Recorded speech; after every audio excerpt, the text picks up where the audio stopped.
Okay, right, well, I've come into the studio, I've done my usual routine, done my couple of sketchbook pages over there. I fiddled again with these two boards, those mixed media boards that I started the other day.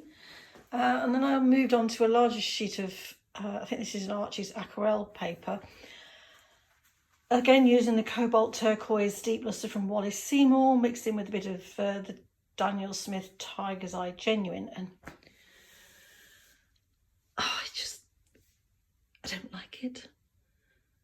I don't like it. So I sort of stopped and thought to myself and wondered what the issue was, because I really liked this. And I think in my own head, I'm getting over that sort of hurdle of a clean sheet of paper. Yes, this is expensive in, relative terms, but I'm sort of getting over that block. So I'm wondering why this didn't still seem to have the same, immediacy as these sketchbook pages. And then I thought about those in relation to scale with the paper, and realised that I'm using exactly the same size brushes on this sheet of paper as I am on here. And the whole point of being these small books with a big brush is to get that immediacy, that lack of fiddling. So I've moved up from this, let's see, to that. If needs be, we could go the whole hog and have a really big brush, but at the moment I've just stuck with, we'll go up in increments, let's not go mad straight away. But I did this and I'm liking this one, as in composition and the colours, and so that's great. What's bothering me, or a little niggle in my head now, is there too much white space? I mean, I'm not saying this is finished, and obviously it will need some more marks and highlights and blah, blah, blah. But as far as the pen goes, I quite like it. Oh, sometimes I just wish I could have the courage of my own convictions.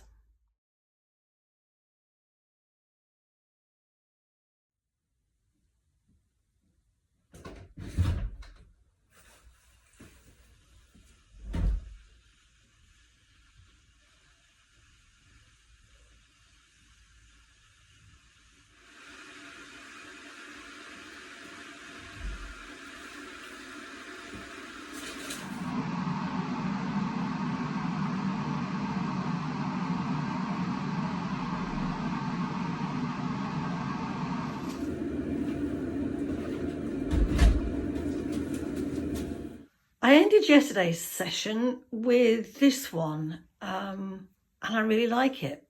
And then, as I think I said, the little doubts in my head starts to creep in as to whether it's enough. Now, I'm not saying that it is enough. I think perhaps some of these marks need strengthening, whether it needs a bit more wash in there.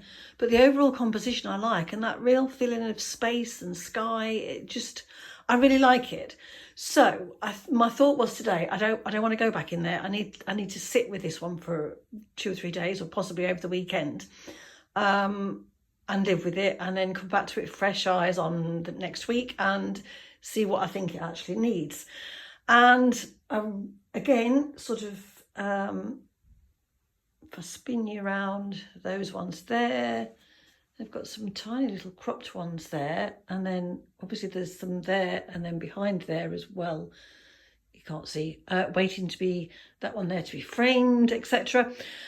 And I thought, you know what, it's Friday, let's just do something a bit different. So I am putting this one to one side for now. I would have a look at my Wabi Sabi sketchbook that I created when doing Jeanette Phillips's course, along with some of the jelly plate prints and some of the prints that I did at the Printers Ink on a press, and just perhaps have a play around with some of this to get ideas for composition, colour combinations, etc., and see if I can come up with anything that I quite like. So that's the plan for today. It's a big A3 landscape. I've done A3 in a landscape format, so it's quite a large book. But yeah, I mean, the first pages were just sort of getting into it, finding artists that the work that I like that inspired me. Hyun Mi Lee, I probably said that wrong.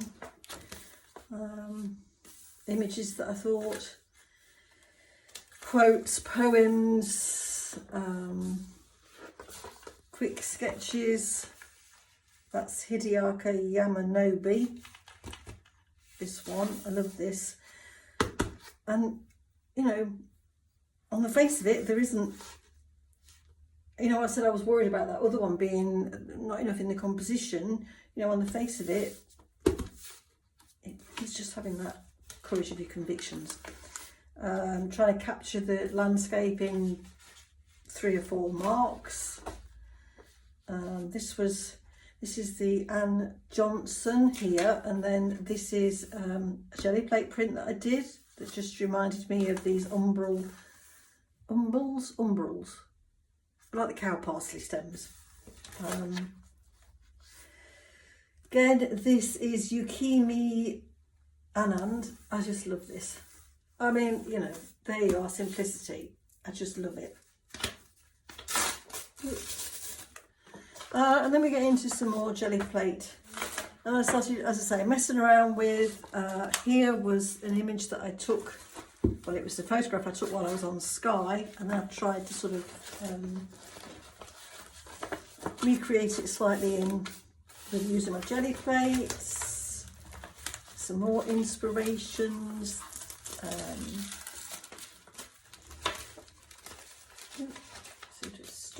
I've not opened this book for quite a while, so and then I started taking my jelly prints, and yeah, this was a photograph I took of the ice, just a daub that I did on an ink blot thing, and then I'd done this jelly plate print, which just reminded me of the sort of, I don't know, the colours, the patterns, so I started putting mounts around them and sort of picking areas out.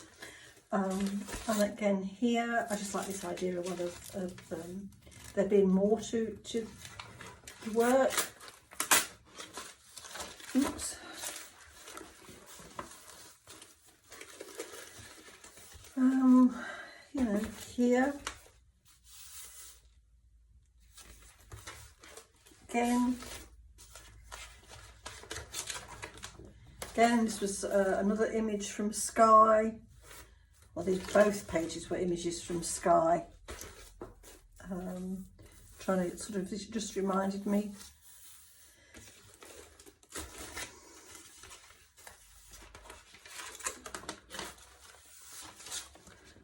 It was just sort of working through these, capturing colour combinations and patterns and marks that I quite liked. Some of these I've only stuck in with masking tape. Again, this idea of lifting to reveal something, I don't know. That was part of a watercolour, trying just different things, and then that reminded me of it. Again, colour combinations. Compositions. I think these two, they were harking back to, I think that earlier one that I said that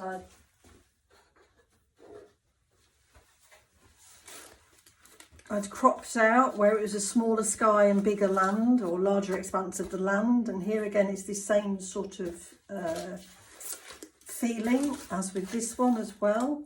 I mean, you know, I really like that one. Do we think if I took it out, because I've only, as I say, I've only masking taped these in, so I cut this out, and I mean, it's only on tissue paper.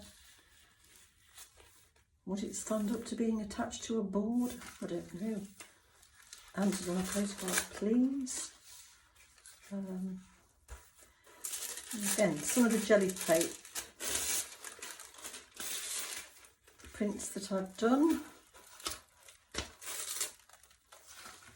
Again, this was the other way around, if you like, less sky, less land, more sky. Here,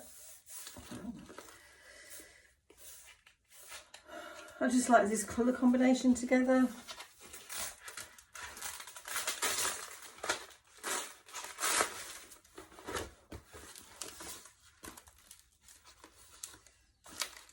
This one, actually, I'm a bit, not at the time suggesting the time anyway, this just reminds me of Monet's water lilies, obviously albeit on a very smaller scale. I don't know whether you've ever seen them in real life, but they massive. I don't know, just has that feel about it, you know, not a direct comparison, I hasten to add. These ones here, I love the colours, but I just love these marks, this contrast.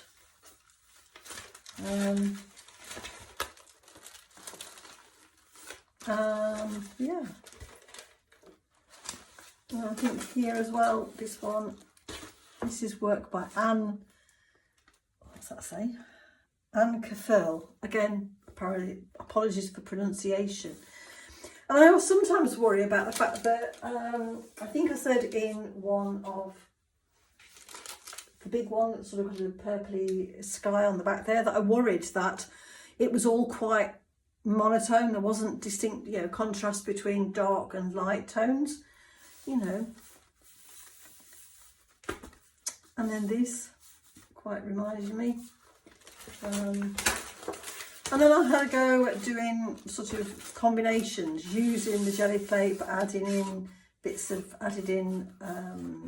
tissue paper, and this was art graph, and then some, what was that, Posca pen, that was a Posca pen.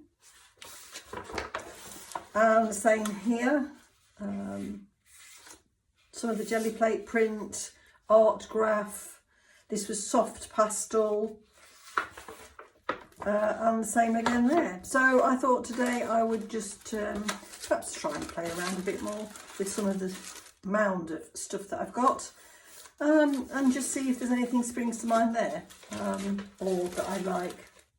I quite like, you know, this one, it's got very definitive, obviously, edges, but then there is more energetic or expressive marks in it.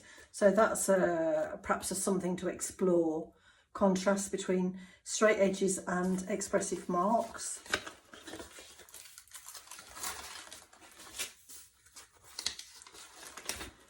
As I say, that one I do like. Again, it's just two jelly plate prints done on tissue paper. I do wonder though whether it'd be better if I tried to attach them to a board, or whether they'd just be better loosely attached at corners to a backing sheet of paper and then a mount on top, which might probably be the way to go. Anyway, that's the plan for today. We'll see how we get on. Right, I've had a look through the prints that I did using the press. I've had a look through some of my jelly plate prints. I've selected these two. The others didn't turn out so well. They were sort of experimenting with the different types of paper. This is on thinner Japanese paper, and this is some thicker paper. The image is based on a photograph I took while I was in the Isle of Skye. And I just wanted it to be, you know, I'm not put my hands up to be like any sort of printer at all yet. But these were the two images that I thought were most successful. And I did take an online course with a printer by the name of Ruth Ander. And sometimes what she advocates doing is that prints that, you know, sometimes just need that extra little oomph just to add something. So I've been literally playing around with bits of cut-offs of jelly plate prints, you know, seeing if I could make, I don't know, just as a little je ne sais quoi, as they say. And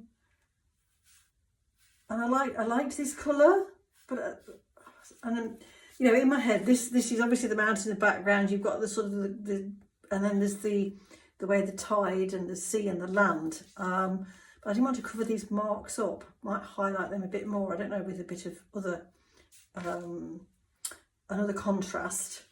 So it was a bit of a tussle between that one, shall we say, or this one, just to be a bit different. You know, sometimes she says she likes going over the edges, so I thought, well, we'll give that a go. And it's just something simple. I don't know, now I've sort of done that, I quite like the two together. And what Ruth advocates, she uses to stick sort of bits of collage on, is the nori paste. Is that like rice paste? Rather than PVA glue. So I thought, well, I'll give it a go, give it a whirl. So just going to see how we get on with this. So I've squirted a little bit out on a bit of old mount card. I've got a little bit of mount card to spread it with, and I'm just going to get some on here. I need to, I mean, she said it does dry clear, but it's less, what's the word? It's stiffer than PVA glue. I just need a bit more at the corners. Should have had a bit of scrap tissue paper really, shouldn't I? Just to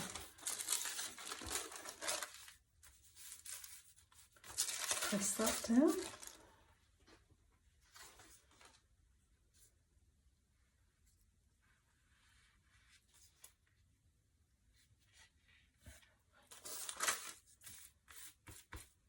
I don't know. And I wonder whether having, I don't know, highlight these marks a bit more.